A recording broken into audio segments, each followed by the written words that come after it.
You have the floor. Thank you, Ambassador Chung. Let's start by acknowledging that we live in a peaceful era, relatively peaceful compared to the intensity of conflict over the long sweep of history.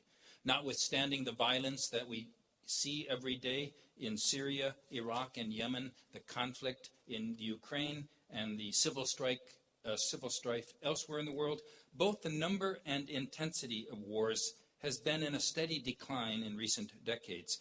There remains, however, a danger of war in several parts of the world, and many of the potential flashpoints are in the Asia-Pacific region.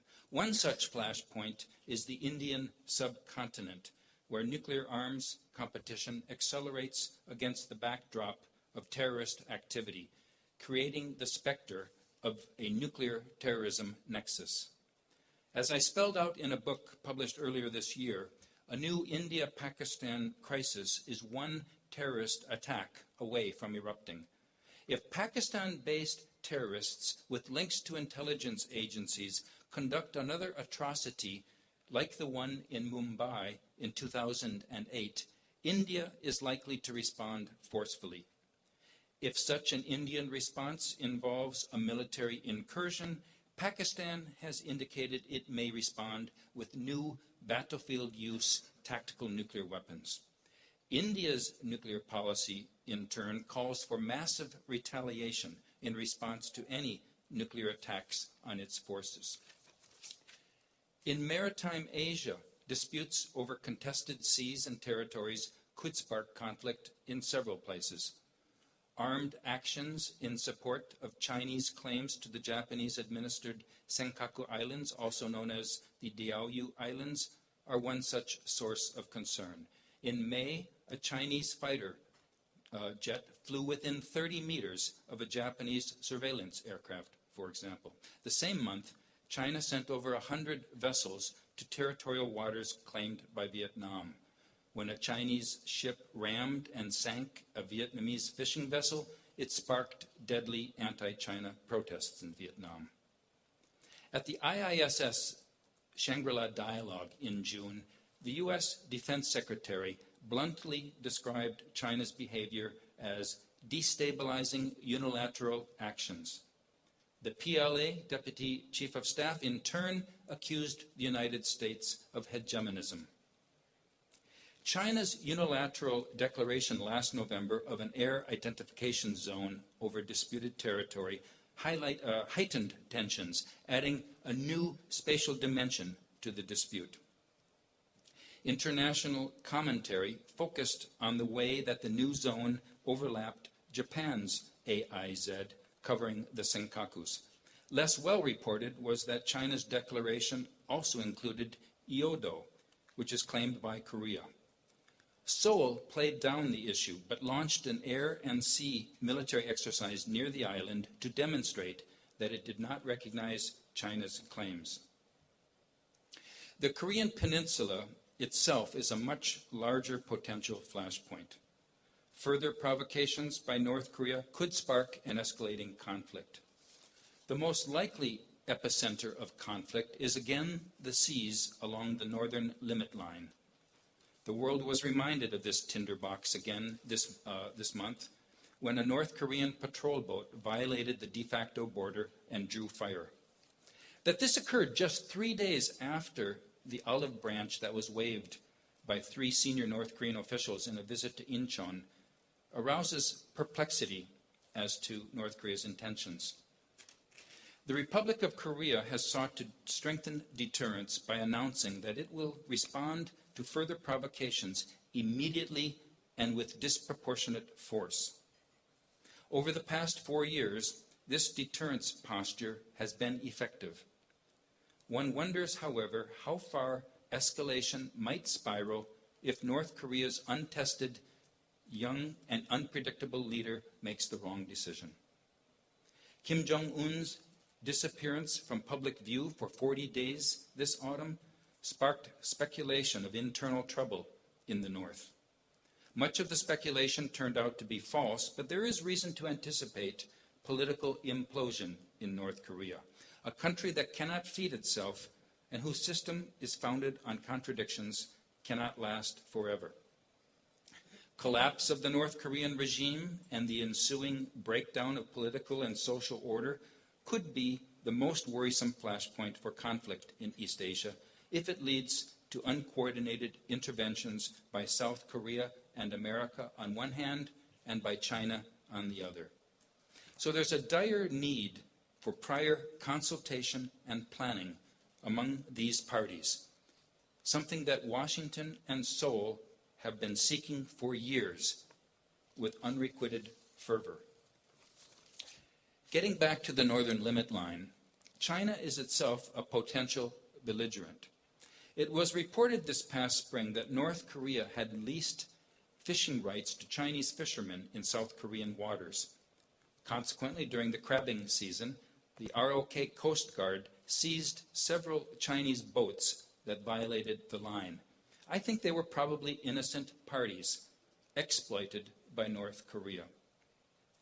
If ROK officials have not done so already, it would be well worth their while clarifying to China the exact parameters as well as the legal and diplomatic history of the northern limit line to ensure that South Korean territorial waters are respected. In fact, it would be useful to clarify this to North Korea as well. The murkiness of the discussion of the northern limit line at the 2007 summit between President Roh Moo-hyun and Kim Jong-il could contribute to a pre-fog of war. If Kim Jong-il went away from that summit with the understanding that Roh did not regard the northern limit line as absolute, as was implied by some of the South Korean lawmakers who were allowed to read the transcript, the secret transcript, then this misimpression needs to be corrected. If that reading of the transcript was taken out of context, it would seem important to have clarity on what the context was.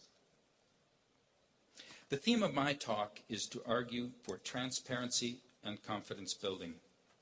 Although North Korea may remain aloof from such measures, concerned states should consult in advance on how to collectively mitigate the dangers arising from provocations and territorial claims.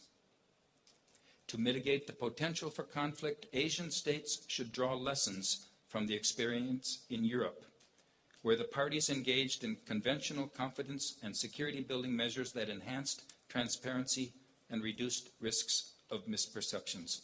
This happened in two complementary ways in Europe. At the bilateral level, the United States and the Soviet Union held arms control talks that produced constraints and reductions in their offensive and defensive nuclear weapons. At the multilateral level, NATO and the Warsaw Pact undertook conventional confidence and security building measures, which involved information exchange, mutual observation, and eventually limitations on forces and challenge inspections. Building this institutional machinery and reaching negotiated commitments helped bring about an end to the NATO-Soviet standoff. To devise new means of establishing trust, governments created binding verification frameworks and institutionalized gains with reciprocal, time-limited commitments that were usually renewed. Such agreements reduced the danger of mistaken signaling, such as occurred in NATO's Able Archer exercise in 1983, which the Soviets wrongly misinterpreted as the preparation for a surprise attack. Getting back to Asia, I doubt that the North Koreans believe their propaganda that the US ROK joint exercises are a prelude to invasion. This lie has been disproven year after year. But bilateral confidence building measures with verification could erase any reason at all for misperception. Meanwhile, the ROK and the United States should continue to consult closely on how to address North Korean low-level provocations so as to ensure against unplanned escalation and to prepare for contingencies. It may also be worth providing a more clear-cut public explanation of the, quote, tailored deterrence strategy that the ROK and the United States announced last year to deter North Korean use of nuclear and chemical weapons and other forms of aggression.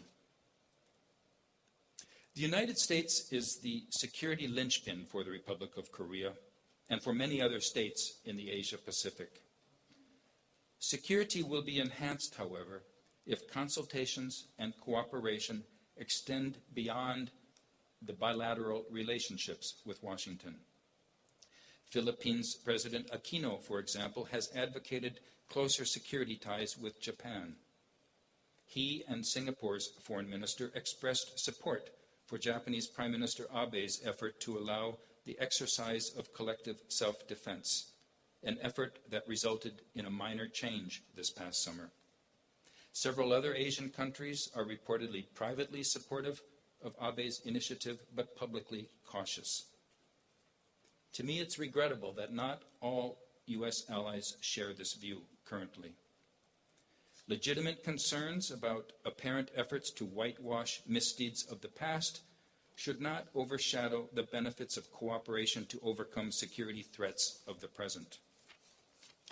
Just as Korea and the United States benefit from collective security relations, Japan and the United States should not be begrudged similar benefits. One hopes that the very strong support for the U.S. alliance, as expressed in public opinion polling in both the Republic of Korea and Japan, will eventually overcome the impasse in what should be a stronger bilateral bond of the Korea-U.S.-Japan triangle. Bilateral agreements on general security of military information, GSOMIA, and on acquisition and cross-servicing have been delayed far too long. Cross-alliance arrangements will enhance local defense capabilities. When public trust allows it, trilateral missile defense cooperation is also in order. These kind of collective security arrangements are to the advantage of all three players. It would be lamentable if it took a crisis to drive home this truth. In the event of a military contingency involving North Korea, the United States would immediately become involved, including with forces and equipment based in Japan. If American ships carrying supplies to aid South Korean defense came under attack from North Korean forces, it would defy logic for Seoul to oppose Japanese self-defense forces coming to the aid of those ships. And there's a precedent for this in modern history. It's too often forgotten that in the Korean War, the predecessor of the Japanese Coast Guard sent 20 minesweepers to the Korean peninsula under the United Nations flag. To take up another hypothetical, if the territorial dispute over the Senkaku Diaoyu Islands erupted into a military confrontation, the United States would become involved, probably deploying forces, some of the forces based in South Korea. So the question would arise, how would the Korean government align itself in such circumstances?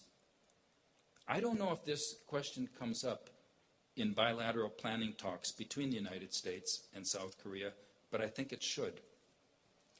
Although South Korea does not want to be forced to choose between two major powers, both of which hold such importance to its economy, only one of those partners is an ally. The answer is thus clear. When Xi Jinping called for a new regional security cooperation architecture in Asia that does not include the United States, the Republic of Korea showed no interest. This is not to denigrate the value of positive relations between Beijing and Seoul. Indeed, all countries in the Asia-Pacific should enjoy positive relations with such an important regional player, as long as it is not to the detriment of close ties with the United States. The key role that China plays vis-à-vis North Korea makes it all the more important for South Korea and China to deepen their mutual trust. If and when North Korea collapses, and I think it's probably more a matter of when and not if, China and South Korea will have to work closely together, along with the United States and, yes, Japan, to ward off disaster and help bring the Korean Peninsula back to a free, peaceful, and united state. Thank you.